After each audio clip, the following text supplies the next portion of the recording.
docteur, soit docteur Xavier, soit pasteur Youvé, soit Imam Mokhtar ou alors Cheikh Ali. Et bon, directement, nous allons nous lancer. Selon l'imagerie populaire, nous disons souvent que le thème nouvelle création signifie la renaissance.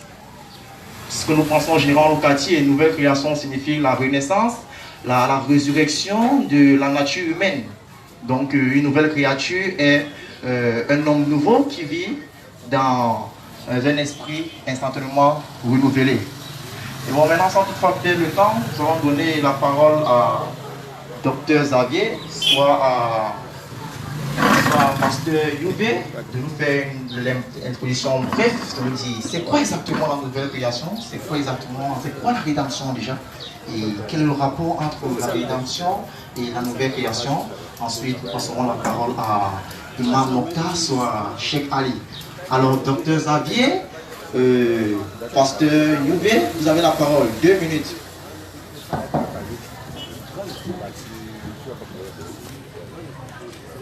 Bien, est-ce que nous pouvons avoir un mot de prière parce que cela concerne notre Dieu? Père, nous venons te recommander cet instant merveilleux, cet instant significatif pour la vie de ton peuple que tu as rassemblé autour de cette table ce matin. Il ne s'agit pas des hommes, il s'agit de toi qui as créé les hommes, qui règne et qui domine sur tous les hommes, quelle que soit leur tribu, leur race, leur langue, leur religion. Il s'agit de toi. C'est pourquoi nous t'invoquons à cet instant, afin que tu règnes en majesté, que tu conduises cette conférence débat, que tu sois honoré à la fin de toutes choses, et que ton peuple te connaisse au travers de ce moment. Nous te bénissons parce que tu es à l'œuvre, tu es l'alpha et l'oméga de ce moment. Reçois toute l'adoration qui vient de nos cœurs, au nom puissant de Jésus. Amen. Bien, je suis le missionnaire Youvé Samuel. Par la grâce de Dieu, il m'a envoyé présenter sa parole dans les marchés pour ce temps et cette saison.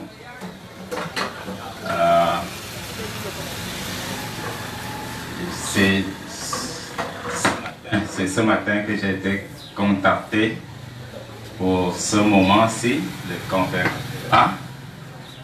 En matière de préparation, je dirais que je n'ai pas fait une préparation quelconque. Je sais que l'Esprit de Dieu habite en moi. Et c'est l'Esprit de Dieu qui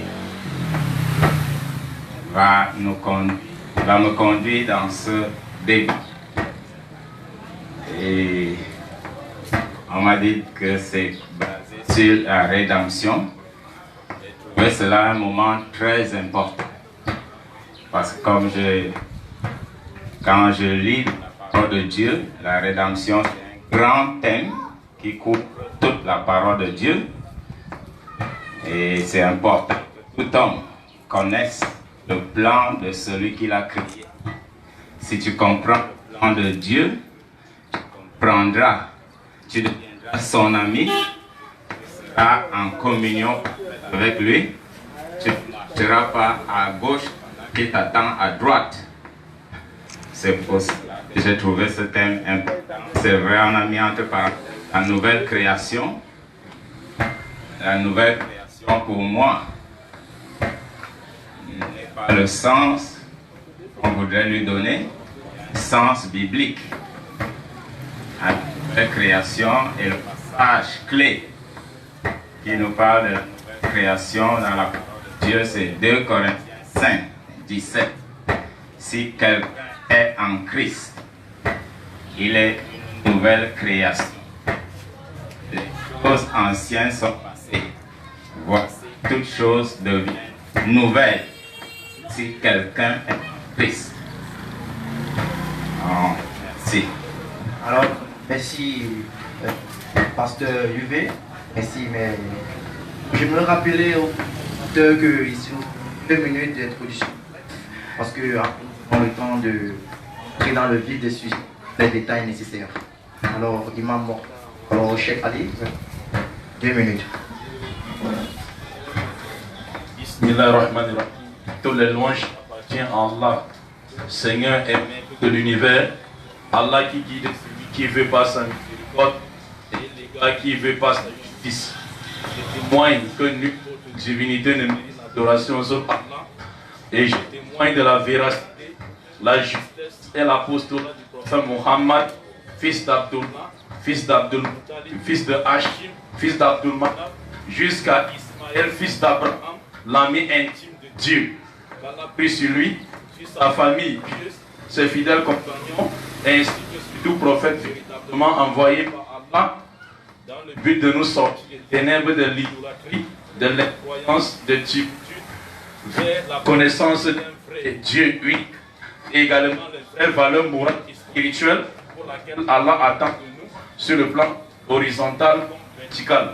Je dis comme ça, assalamu alaikum wa rahmatullahi wa barakatuh aux musulmans et shalom alaikum beroko aux juifs et aux chrétiens.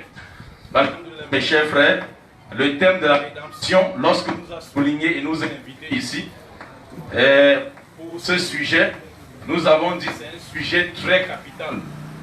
Tellement le sujet est intéressant, biblique comme coranique, que nous ne pouvons pas, on ne pouvait pas manquer. Ce thème, n'est-ce pas, qui a été compris, mal compris par les chrétiens pendant des siècles, et on va déballer bibliquement et coraniquement, parce que le mot rédemption n'a jamais existé dans la parole de Dieu, et ça n'a jamais existé chez les prophètes. Aucun prophète n'est venu pour mourir pour les péchés de quelqu'un. On va démontrer bibliquement comme coraniquement. Merci. Alors, merci. Bon, déjà, nous avons eu l'introduction de nos imams. Et là, nous allons entrer dans le sujet, le moment dans Dieu. Est-ce que vous êtes prêts, les spectateurs, les invités? Est-ce que vous êtes prêts? On est prêts. Et bon, là, nous allons entrer. Je vous rappelle que nous avons une vendeuse, 10 minutes.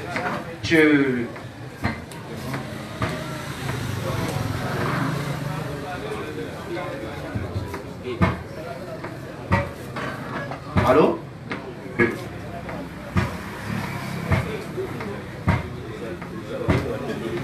Les aléas. Ah, je dis que c'est dû aux aléas de la technologie.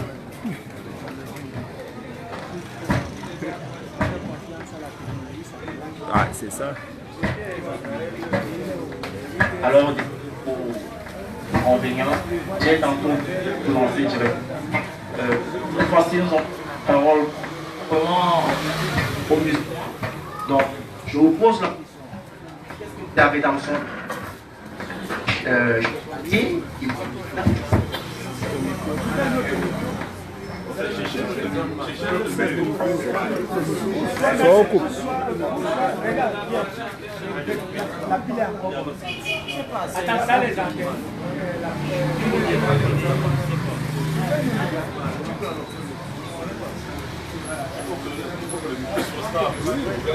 Excusez-nous, il y a problème de micro.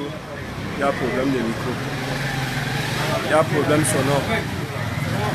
Donc patientez.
Assalamu alaikum wa rahmatullahi wa barakatuh.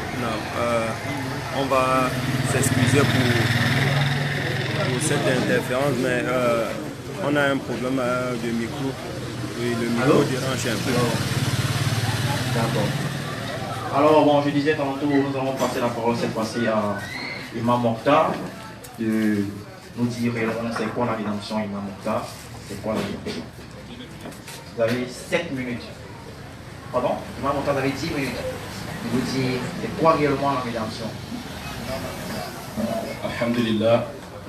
Rédemption, c'est un terme, d'abord la terre rédemption, qui veut dire salut, ou encore le terme redimere en grec, c'est-à-dire le moyen de racheter l'homme par le sang de Jésus sur la croix.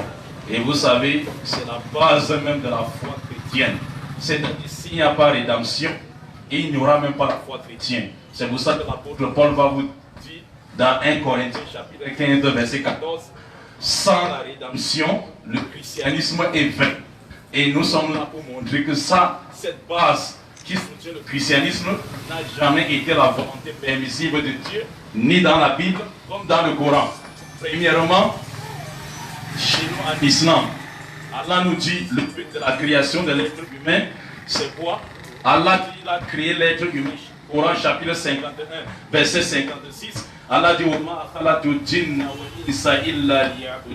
je n'ai créé les djinns et les humains que pour m'adorer. Les djinns qu'on appelle esprit invisible, que pour m'adorer. Voilà le but pour lequel Allah a créé l'être humain sur la terre.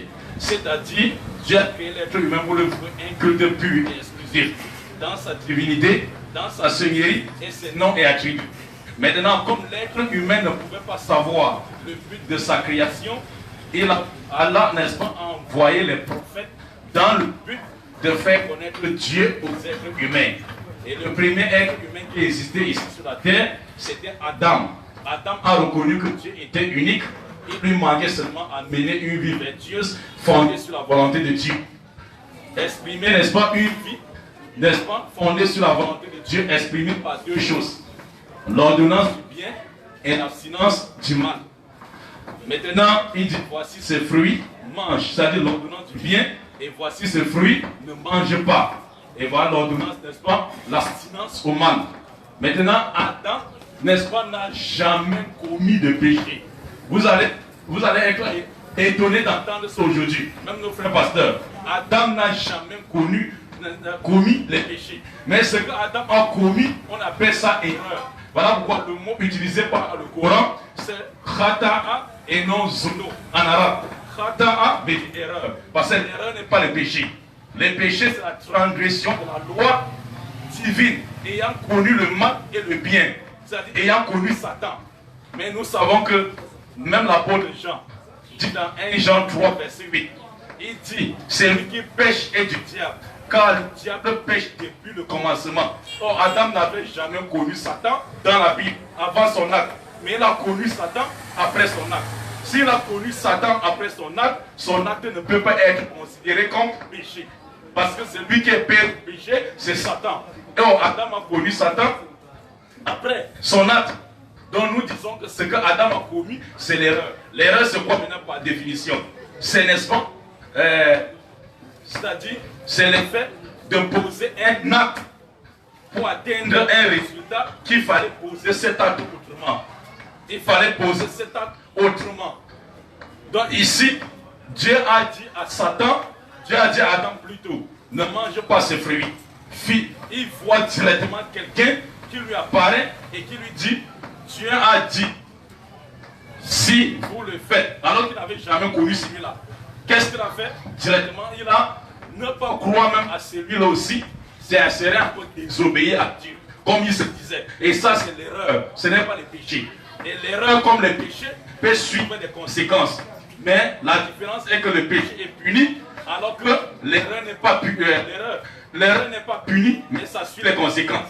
Mais le péché est puni et ça suit aussi les conséquences. Les conséquences, c'est quoi maintenant? Dieu les a exclus du paradis. Et nous naissons, n'est-ce pas, et avec, n'est-ce pas, cette nature d'erreur. Parce que si nous ne commettons pas d'erreur, nous serons des dieux. Ça, c'est, n'est-ce pas, ça, c'est, n'est-ce pas, ce que Adam avait fait au paradis. Il n'a jamais connu le péché. Et nous attendons, n'est-ce pas, les versets avec impatience de frères qui nous prouvent qu'Adam avait connu le péché et il faut qu'une personne vienne mourir pour acheter ce péché.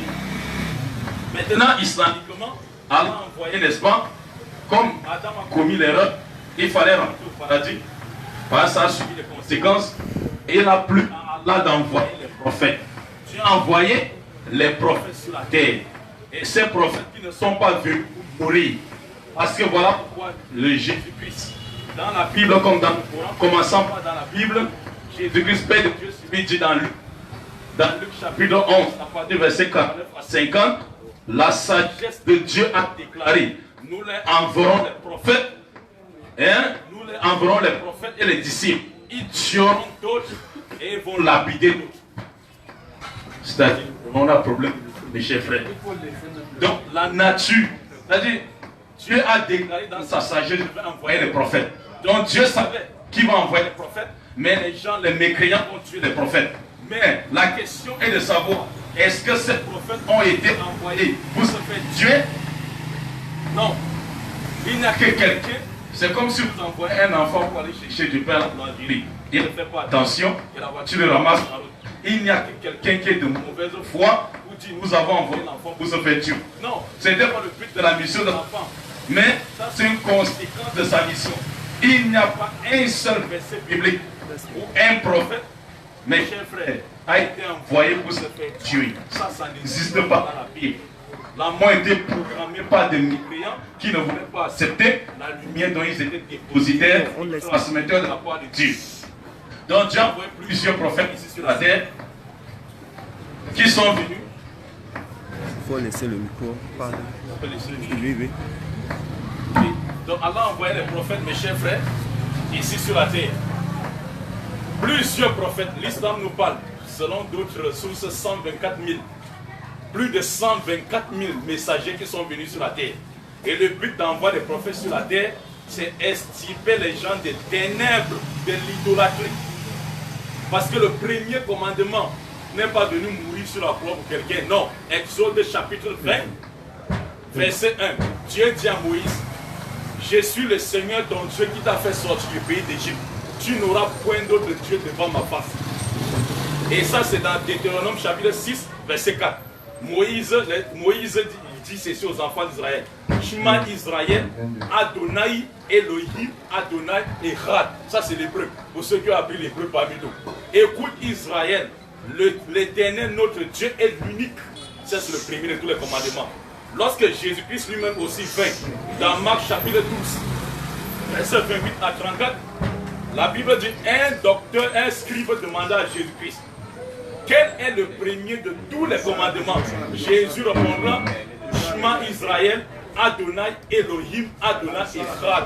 Écoute Israël, le Seigneur, notre Dieu, moi et vous, mes chers frères, pendant des siècles, n'est-ce pas, et aujourd'hui suivi par nos frères camerounais et à l'extérieur du monde entier, du Cameroun. Donc mes chers frères, ici l'islam nous dit, pour avoir le salut, il suffit juste de croire en un Dieu unique. Le Dieu qu'a prêché Moïse, sans l'associer. Un Dieu unique, le Dieu qu'a prêché Jésus-Christ et le Dieu unique qu'a prêché le prophète Muhammad, chapitre 112 du Coran, les 4 versets, n'est-ce pas, du chapitre 112 du Coran. Lorsqu'on a demandé au prophète Muhammad, paix de Dieu sur lui, quelle est la nature de Dieu que tu adores, Allah l'a révélé, c'est 112e surah du Coran. Koul dit, oh Allah, lui c'est Allah, Ahad, l'unique. Comme Echad en hébreu, Jésus avait prêché. Parce que le Dieu de Jésus, le Dieu de Muhammad et le Dieu de Moïse. Et les trois ne sont jamais contredits. C'est les frères de même père. Donc ici maintenant, et il dit Allah au Samad, l'absolu. Celui par qui tout le monde court pour chercher sa subsistance. Tout le monde a besoin de lui, mais il n'a besoin de personne. L'homme Yalid, il n'a pas enfanté. Parce que si vous adorez quelqu'un, vous acceptez que Dieu a enfanté, ça veut dire que Dieu a les besoins. Ce sont les riches qui ont besoin d'enfants pour perpétuer leur nom de génération en génération. Les pauvres qui ont besoin, n'est-ce pas, d'enfants, n'est-ce pas, pour envoyer à l'école, pour les soutenir demain. Un aveugle a besoin d'enfants pour le conduire à la rue. Mais Dieu n'a pas besoin de ça. Et on l'avait aussi enfanté. Parce qu'on n'accouche pas Dieu. Il est l'alpha et l'oméga. Le premier sans commencement, le dernier sans fin. Si on accouche Dieu, Ça veut dire Dieu n'est plus Dieu, c'est celui-là l'a précédé, c'est celui-là qui est Dieu, ou celle-là qui est Dieu. Comment on dit la mère de Dieu? Dieu ne peut pas avoir une mère. Nul n'est égal à lui.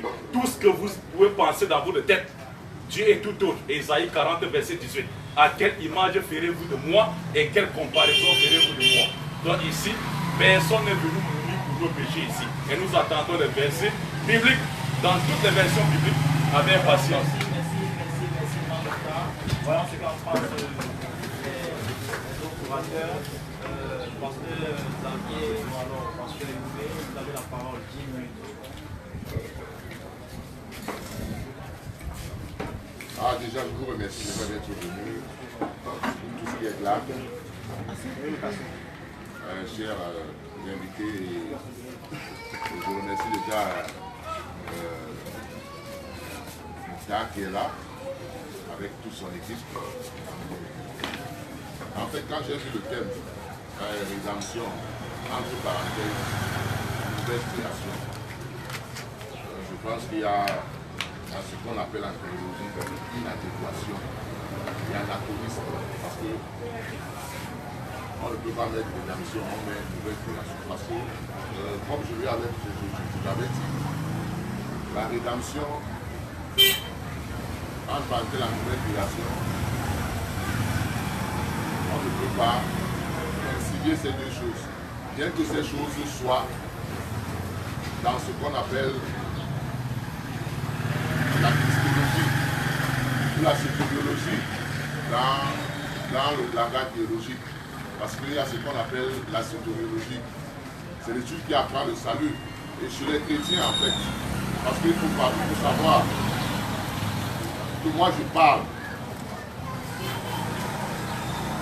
selon les écrits bibliques et de ce que les écrits bibliques mentionnent. C'est de là ma part de fondement. C'est pourquoi, quand on fait l'introduction, quand on parle de la rédemption, ça renvoie à autre chose. Rédemption, ça veut dire qu'il y a eu d'abord quelque chose qui est rédemption. Le chef a parlé d'Adam, qui était la première créature de Dieu. Adam, qui était la première créature de Dieu. Adam, quand Dieu crée Adam en état d'activité. Et il lui donne une mission bien précise, bien déterminée. Dans ce jardin, il y met 2 arbres. Parce qu'il n'y avait pas un seul arbre. Il y avait 2.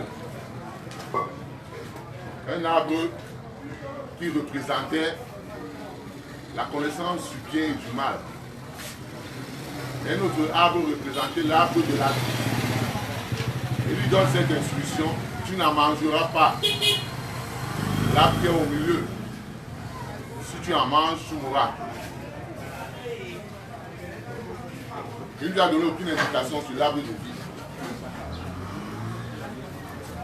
Et Adam, il a dit quelque chose, il a parlé que dans le christianisme, on a appelé l'acte d'Adam le péché.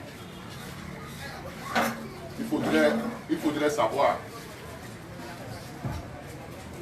Parce qu'il ne faudrait pas généraliser et globaliser que le christianisme a dit que le péché, c'est ce que les gens. C'est un problème.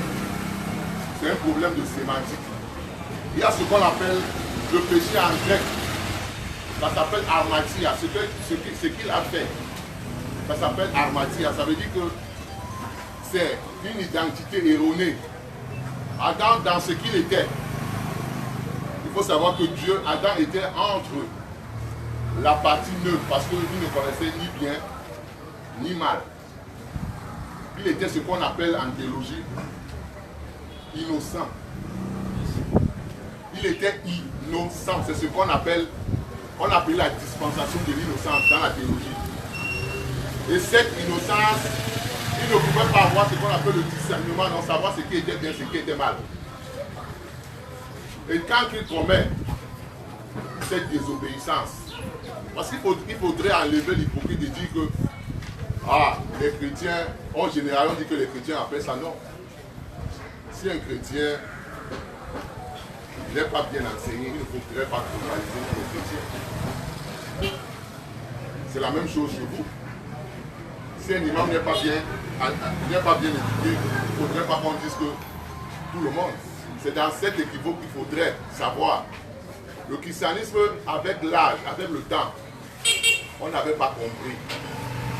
Certains n'étaient pas assez atterrés pour savoir ce que Adam a commis comme acte. Quand on appelle Ahmadiyya, ça veut dire qu'une identité erronée, ça veut dire qu'Adam avait une identité, mais qu'il ne pouvait pas connaître. Parce qu'il était une nature, une création, qui n'était pas encore complètement parfaite. Ça veut dire que dans ce qu'il était, il avait un esprit, il avait une âme, il avait un corps. C'est ce qu'on appelle la tripartie de l'être humain. L'être humain est composé de ces trois parties. L'esprit, l'âme et le corps. Et Adam communiquait avec Dieu avec sa partie qu'on appelle l'esprit. Et son esprit n'était pas assez éclairé dans la vérité, afin que son âme puisse acquérir ces choses. C'est pourquoi quand il commet cette désobéissance, parce que quand on écrit péché, il faut savoir, péché ne renvoie pas tout simplement à un acte malsain. Avec le temps, on va essayer de définir ça. Parce qu'il faut savoir que les traductions, en traduction, ont réduit la quintessence et la qualité même de ces termes. C'est pourquoi en terminologie, il faudrait faire attention. Donc c'est pourquoi quand on parle de désobéissance, ça veut dire qu'une identité erronée, il s'est approprié d'une identité qui n'était pas. En prenant cette identité, il a coupé le cordon qui le reliait avec Dieu. Et Dieu a dit, ok, tu m'as désobéi. Et alors, comme tu m'as désobéi, voilà la conséquence qui suit de la désobéissance. Il a empêché qu'il ne prenne part à l'arbre de la vie. Et voilà Adam qui a pris l'arbre de la connaissance du bien et du mal. Dans cette acquisition, on dit que ses yeux se sont ouverts. Ça veut dire qu'à l'instant même que Adam a pris cela, l'âme d'Adam est devenue déconnectée à celui de Dieu. Ça veut dire qu'il a commencé à être naturalisé. Alors que le but de Dieu, c'était de faire quoi? C'était que Adam vive dépendamment de Dieu. L'arbre de la connaissance du bien a coupé cette dépendance. Il est devenu indépendant. Il a subi toute la création dans cette indépendance. Ça veut dire que dès lors, Adam a commencé à vivre de façon naturelle, sans l'Esprit de Dieu. La Bible dit que lui a dit que s'il prend, il va mourir. Mais il faut savoir de quelle mort Dieu parlait. Quand il a pris, est-ce qu'il est mort? Donc ça renvoie à deux questions. De quelle mort on parle? Parce qu'il y a deux sortes de morts. Il y a la mort spirituelle et la mort physique. La mort spirituelle,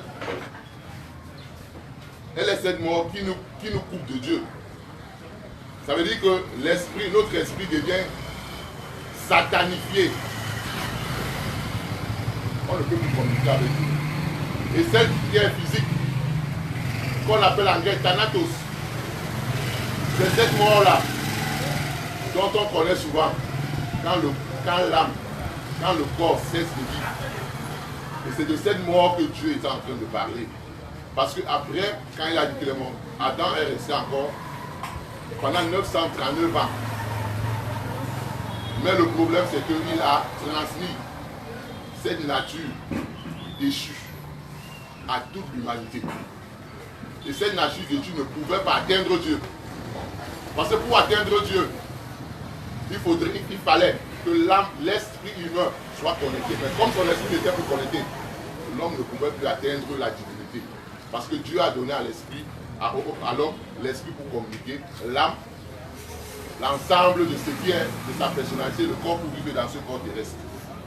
C'est pourquoi, au fil des temps, on a vu la dispensation avec Noah, ou Noé que je peux appeler, avec Abraham, avec Moïse.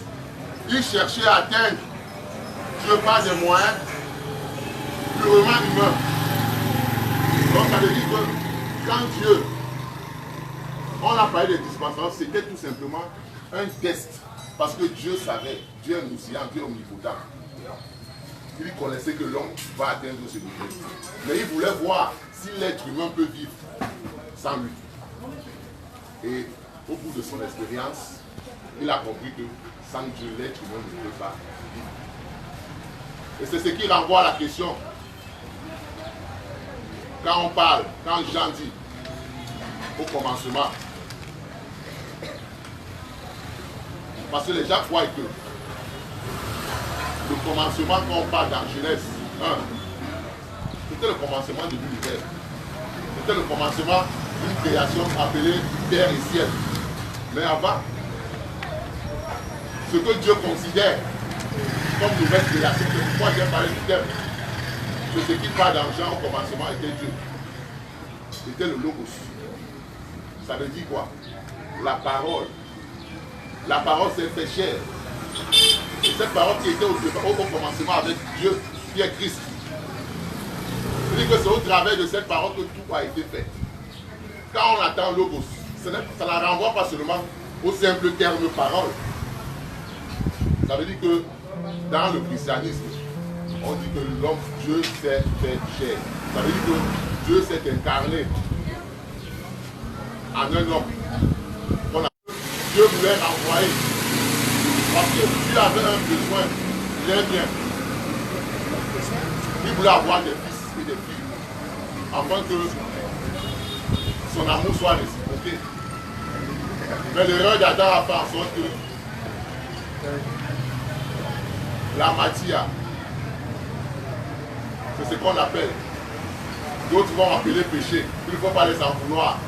C'est un problème de sémantique. C'est un problème de sémantique. Pourquoi est-ce qu'on dit péché? Il faut très bien lire dans les mots. Quand on parle de péché, ça ne renvoie pas seulement à ce que les gens ont toujours cru. Parce qu'il y a une opinion humaine et il y a une opinion de Dieu. Alors, merci docteur, merci docteur. Bon, en fait, ce que je comprends bien ici, on dit qu'il doit avoir une différence entre erreur et péché. Il doit avoir une différence entre erreur et péché. Alors, la question que nous posons maintenant, c'est est-ce que Adam a commis l'erreur? Adam a commis le péché. Bon, nous allons passer la parole de nouveau à Cheikh Mokhtar. Je rappelle ici que le thème de notre débat, c'est la rédemption, entre parenthèses, la nouvelle création. Qu'est-ce que c'est exactement la rédemption, la nouvelle création? Alhamdulillah, Alhamdulillah, mes chers frères, je remercie, n'est-ce pas, le docteur. Vous savez, l'islam nous dit souvent que seuls les savants craignent Allah. Maintenant, les chrétiens ont compris aujourd'hui que Adam n'a jamais commis le péché. Le docteur ne m'a pas contredit pour ceux qui ont bien suivi. Adam n'a jamais commis de péché. Ce que l'on entend partout, à gauche, à droite, Adam a commis des péchés, ça n'existe pas. Et ce que, n'est-ce pas, le docteur dit, n'est-ce pas, à la fin, il a dit, l'homme était déconnecté de Dieu à cause de cette erreur. L'erreur peut suivre des conséquences. C'est comme si on peut voir une jeune fille qui ne connaît pas Dieu, qui vit dans la dépravation totale de mœurs, et porte, n'est-ce pas, les grossesses à gauche et à droite, sans connaître Dieu. Son acte, n'est-ce pas, n'est pas considéré comme péché. Parce que péché, c'est transgression de la loi en connaissant le mal et le bien. S'il ne connaît pas, son acte ne peut pas être considéré comme péché, mais ça doit être considéré comme l'erreur. Le jour qu'elle se décide de revenir vers Dieu, Dieu ne doit plus regarder cela comme péché. Parce que les gens ne comprennent pas. Et c'est ce qu'Adam a fait. Mais est-ce que cet enfant, je vais dire quoi? Ces enfants qu'elle a pris dehors là, est-ce que ça doit pas la suivre? Quand bien Dieu l'a pardonné, ça va la suivre, non? Nous disons ceci en islam. L'erreur d'Adam n'est-ce pas, a causé des conséquences. C'est que le pasteur venait de dire. Les conséquences, c'est quoi? Nous sommes en train de payer cette conséquence, mais Adam n'a jamais été condamné, puisqu'il ne connaissait pas le mal et le bien. Je prends encore un autre exemple. C'est comme si quelqu'un qui ne connaît pas Dieu, il boit de l'alcool, et il est le chauffeur qui va nous porter 70 places pour nous amener à Yaoundé, à l'agence. Lui, il ne connaît pas que la bière est interdite, ou bien peut-être consommer la bière, consommer l'excès, c'est interdit. Lui, nous prend dans l'ignorance, il va nous verser tous dans le trou. On meurt. Ce qu'il a fait, puisqu'il ne connaissait pas Dieu, on ne peut pas considérer devant la justice terrestre comme Dieu, comme un péché. Puisque lui ne connaissait même pas le bien et le mal. Mais nous, on va suivre les conséquences. Nous qui l'avons transporté. Mais ça ne veut pas dire qu'il a péché. Et là encore, il faut faire les études, comme n'est-ce pas le docteur me dit pour comprendre ça. Donc mes chers frères, voilà. Mais qu'est-ce qu'il fallait faire maintenant à l'homme pour le connecter de nouveau avec Dieu? C'est là où les bas blessent maintenant.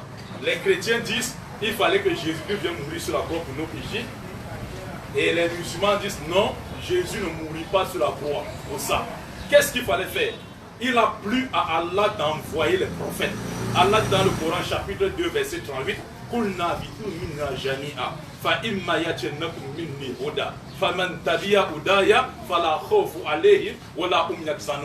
dit comme tu as commis des erreurs, des choses sur la terre, j'enverrai les prophètes à tes enfants. Chaque fois qu'un guide viendra et que quelqu'un suit ce guide, c'est-à-dire les prophètes, ils n'auront rien à craindre. C'est-à-dire le plan de Dieu ici pour le salut de l'humanité, dans le Coran comme dans la Bible, c'est d'envoyer les prophètes pour nous extirper des ténèbres. 1. De l'idolâtrie, c'est ce que Moïse a enseigné. 2. De la dépravation de mœurs. C'est-à-dire reconnaître que Dieu est unique et laisser sa vie régir par la loi de Dieu. Comme ça, lorsque nous allons connaître le mal et le bien, nous ne serons plus victimes maintenant de l'erreur après avoir commis nos actes, mais nous serons victimes maintenant de quoi? Du péché. Dieu a envoyé le premier messager qui était Noé. Noé a appelé son peuple, Moïse, Jésus-Christ. Et tous ont appelé leur peuple à l'unicité de Dieu. Jésus n'a jamais dit « Je suis venu pour mourir sur la croix pour quiconque ». Et ici, mes chers frères, je voulais donner une parabole qui doit clore le débat. Parabole de vignerons homicides, où Jésus a tout résumé, mes chers frères. La justesse et la véracité de ce que nous sommes en train de dire ici. Parabole de vignerons homicides. Je veux que, n'est-ce pas, mon docteur comprenne ça bien même. Matthieu chapitre 21, verset 33 à 47. Jésus dit qu'il y avait un maître de la maison qui sema, n'est-ce pas, les champs de vigne, la loi aux vignerons et partit en voyage. Le temps de récolte, il envoyait, n'est-ce pas, 3 serviteurs. Les vignerons s'étant saisis du premier, le tuaient, lapidaient le second et chassaient le troisième. Le maître de la maison ou bien du champ a encore envoyé plus d'autres serviteurs. Les vignerons l'ont traité de la même manière. Il a dit, cette fois-ci, j'enverrai mon fils. Peut-être auront-ils du respect pour mon fils. Alors, lorsque le fils du vigneron est arrivé, les vignerons disent, voilà l'héritier, saisissons-le et tuons-le pour faire comment? Gagner le champ de vie. Après l'avoir tué, Jésus dit ceci à ses disciples. Que pensez-vous que le maître de la maison fera à ce vigneron? Les disciples ont répondu, il fera périr misérablement ces misérables et donnera, n'est-ce pas, le champ de vie à d'autres vignerons. Jésus-Christ dit, vous avez bien répondu. Le royaume des cieux, vous avez bien répondu, le royaume des cieux vous sera enlevé et donnera à une autre nation qui en produira les fruits. N'avez-vous jamais entendu que la pierre qui a rejeté les bâtisseurs de la maison est devenue la principale de l'angle? Quiconque tombe sur cette pierre se brisera. Et si cette pierre tombe sur quelqu'un, l'écraserait. Qu'est-ce que ça veut dire, mes frères? Si, n'est-ce pas, les docteurs dans la théologie vont nous contredire. Le maître de la maison, c'est Dieu. Le champ de vie, c'est le monde. Les vignerons sont les enfants d'Israël. Le premier peuple à qui Dieu avait choisi pour donner les trésors spirituels. Et n'est-ce pas, l'arbre, la vigne ici, c'est les lois qu'ils ont reçues. Les serviteurs envoyés vers eux, c'est des prophètes. Ils tuaient, chassaient et lapidaient. Voilà pourquoi Jésus-Christ dit dans Matthieu chapitre 23, verset 37. Jérusalem, Jérusalem, toi qui tues et lapides ceux qui te sont envoyés, combien de fois ai-je voulu te rassembler comme une pour rassembler ses poussins? Donc ils tuaient les prophètes, parce que les prophètes ne venaient pas pour mourir, dans la parabole. Remarquez bien, mais ce sont les vignerons qui les avaient proclamé la mort. Mécréants, parce qu'ils ne voulaient pas accepter cette lumière des écrits dépositaires et transmetteurs. Donc ici maintenant, le maître, le fils maintenant c'est qui? Le fils c'est Jésus-Christ, mais il n'est pas fils de Dieu. Attention, la parabole utilise le mot fils parce que la parabole a commencé par dire qu'il y avait un homme. Il n'y a qu'un homme pour avoir de fils. Dieu n'est pas un homme. Nombre 23, verset 19, je ne suis point un homme pour mentir, ni un fils de l'homme pour me repentir. C'est fini? Je voulais, n'est-ce pas, chuter. Il va récupérer le temps. Chuter va récupérer le temps. Merci, merci, merci. Merci. Vraiment, ça nous fait plaisir, vous voyez que tout le monde est content, on prend du plaisir à écouter la parole de Dieu. Et là, tout de suite, nous allons donner aussi la parole à notre docteur, pasteur Xavier. Peut-être vous donner plus de détails sur le point dont il a été soulevé. Et s'il y a des contradictions à faire, ou alors des corrections peut-être à faire, qu'il nous rectifie. Gloire à Jésus. Bien, je crois que nos copanélistes sont venus avec un but, un objectif précis, c'est de blanchir la religion chrétienne, mais je crois pour ma part que c'est une entreprise vaine. Ils le verront bientôt. Et M. Mortard deviendra un prédicateur de Jésus-Christ. Je sais que le problème de la religion chrétienne, c'est la personne de Jésus-Christ. Et ils ne comprennent pas la personne de Jésus. Ils ne comprennent pas ce que Dieu a fait au travers de la personne de Jésus-Christ. Et ils se cognent la tête sur Jésus. Et Jésus a dit, je suis une pierre d'achoppement. Si tu joues avec moi, je vais t'écraser. Mais si tu me prends comme tu dois me prendre, je vais te sauver. Donc, il a donné une définition du péché. C'est une définition selon lui.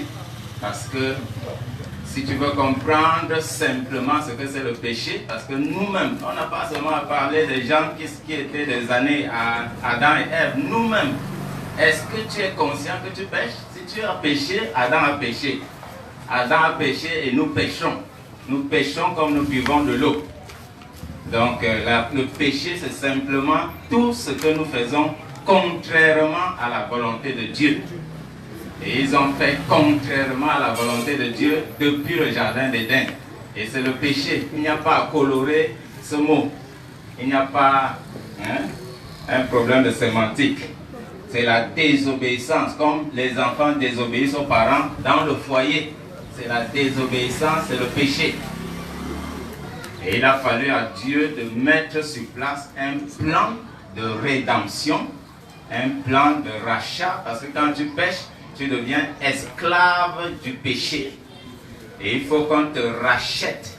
Quand tu es esclave d'un maître qui te contrôle.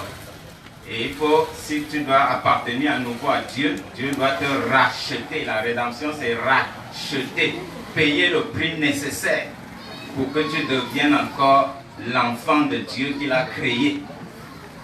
Si toi et moi, nous reconnaissons que nous péchons, ça veut dire que nous avons besoin de la rédemption, du rachat. Ce mot couvre toute la Bible, dans l'Ancien Testament, dans le Psaume 130, au verset 7. Les psaumes sont dans l'Ancien Testament. Israël, met ton espérance en l'Éternel, car la miséricorde est auprès de l'Éternel et la rédemption est auprès de lui en abondance. La rédemption est auprès de lui il a voulu assigner le mot seulement à l'apôtre Paul. Non, l'apôtre Paul vient des années après. Donc, la rédemption couvre toute la Bible. Il parle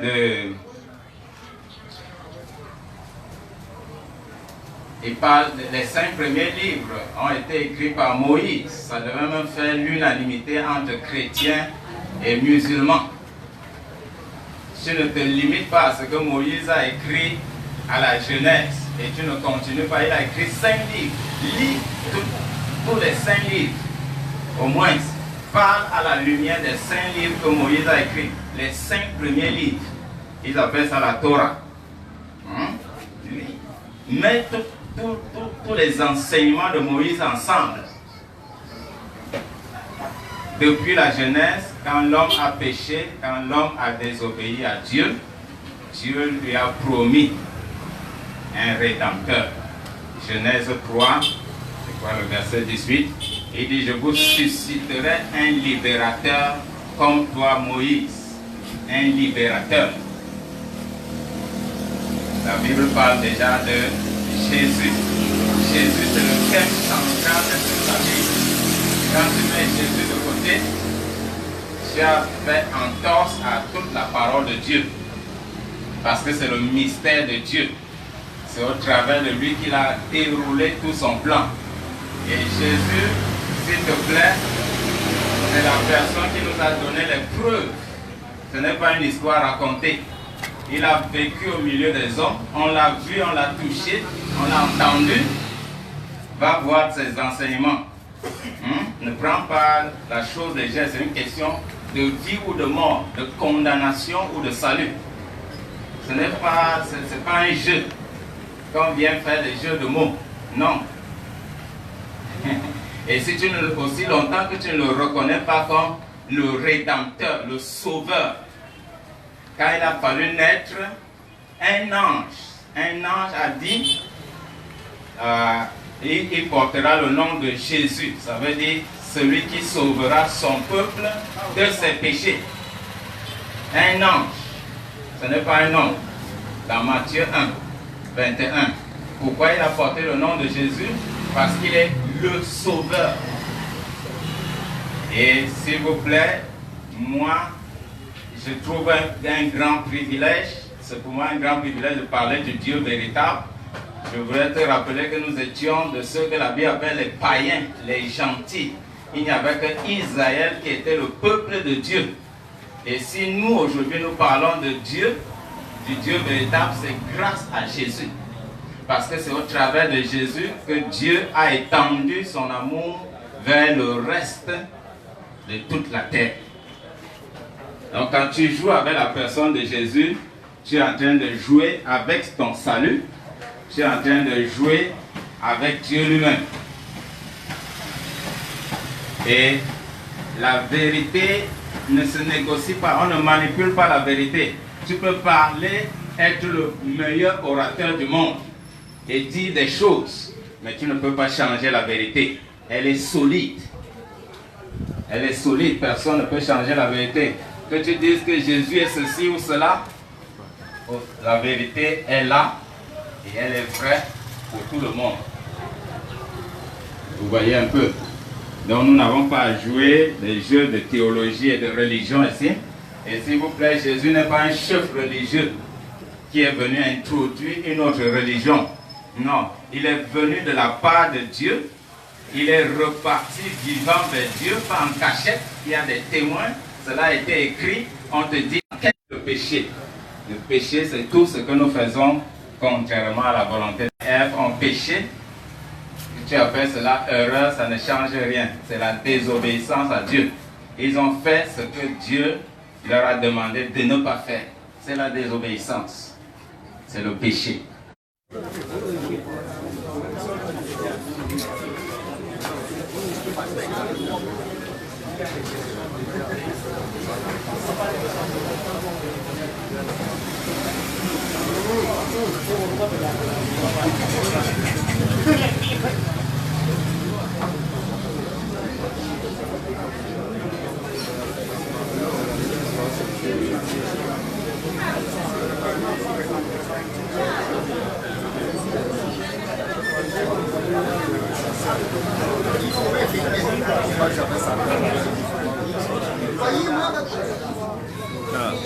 Assalamu alaikum wa rahmatullahi wa barakatuh. On fait une pause, une petite pause. Comme je vous ai dit, on fait une petite pause de quelques minutes et on reprend dans quelques minutes. Inch'Allah, on fait la pause.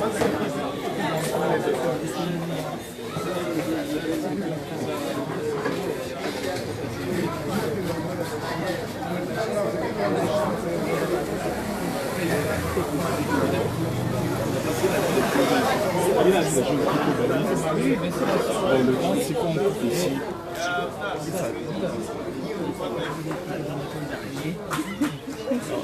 Oui, il fallait qu'on les envoie. L'effet de couper là. Ni l'effet de couper. De faire des pauses là. Parce que ce débat, on a engagé.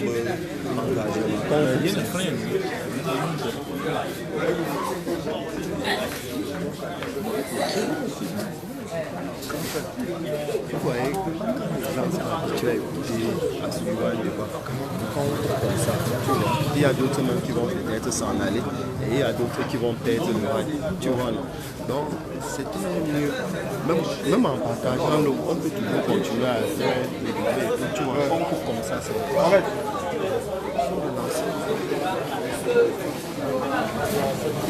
Est-ce qu'il y a aussi des gens en direct qui suivent?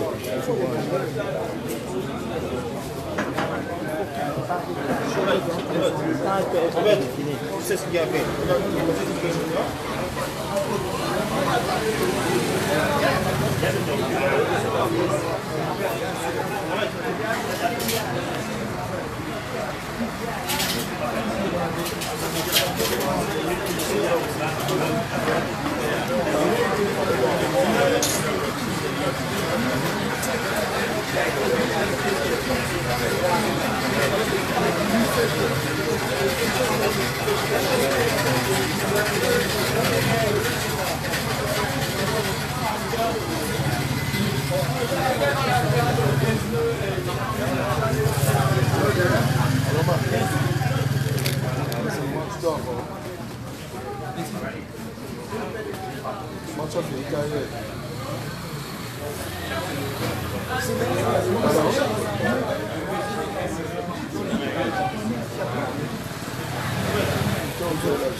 Alors on revient sur, je dirais, sur ce plateau, entre guillemets. Et bon, là, on va aller à la prochaine phase de notre débat. On sera la confrontation directe entre nos pasteurs et nos imams. Donc, nos pasteurs ont peut-être des clarifications à faire peut-être à nos imams, des questions peut-être à poser. Et les imams auront aussi à faire pareil. Donc, cette fois-ci, nous allons commencer donc par les pasteurs. Je rappelle ici, s'il vous plaît, c'est un peu respect pour les invités. Merci. Je rappelle ici que le thème de ce débat, c'est la rédemption, nouvelle création. Je vous rappelle, s'il vous plaît, n'allons pas dans un autre débat. Je pense qu'avant ceci, tout le monde avait déjà une idée du débat dont on vient parler ici aujourd'hui. Donc on va commencer directement avec les pasteurs. Vous avez 2 minutes pour édifier, pour alors poser des questions peut-être aux imams. On se fera en séance de 2 minutes. Ça veut dire qu'on aura 2 minutes x 5. Ça veut dire 2 minutes x 5 pour les pasteurs et 2 minutes x 5 pour les imams. Je rappelle bien en séance de 2 minutes. 2 minutes, 2 minutes, 2 minutes. On a vraiment besoin d'écouter vos points de vue. Mais s'il vous plaît, soyez prêts. Merci.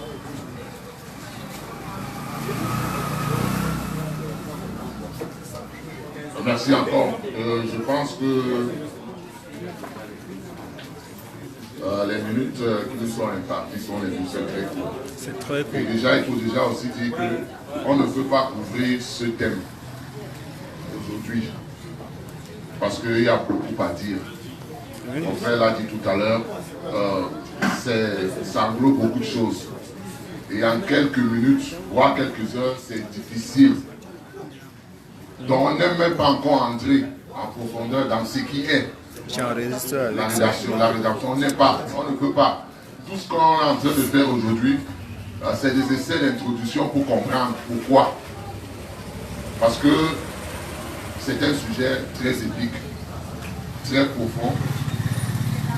Et je vais dire à la suite de ce que le pasteur a dit par rapport à Jésus-Christ.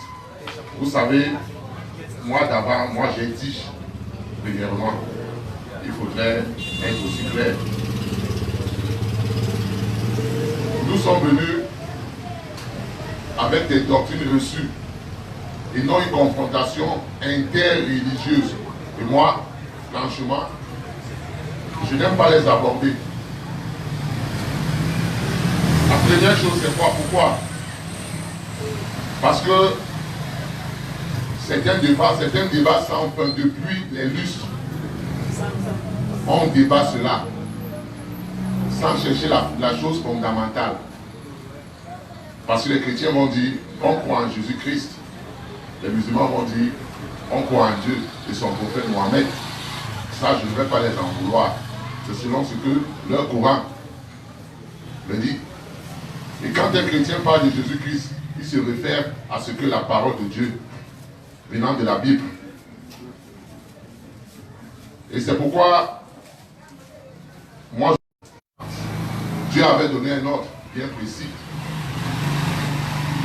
Et quand on donne un ordre bien précis et on ne l'exécute pas, ça crée des conséquences. Une conséquence est la résultante d'une évolution.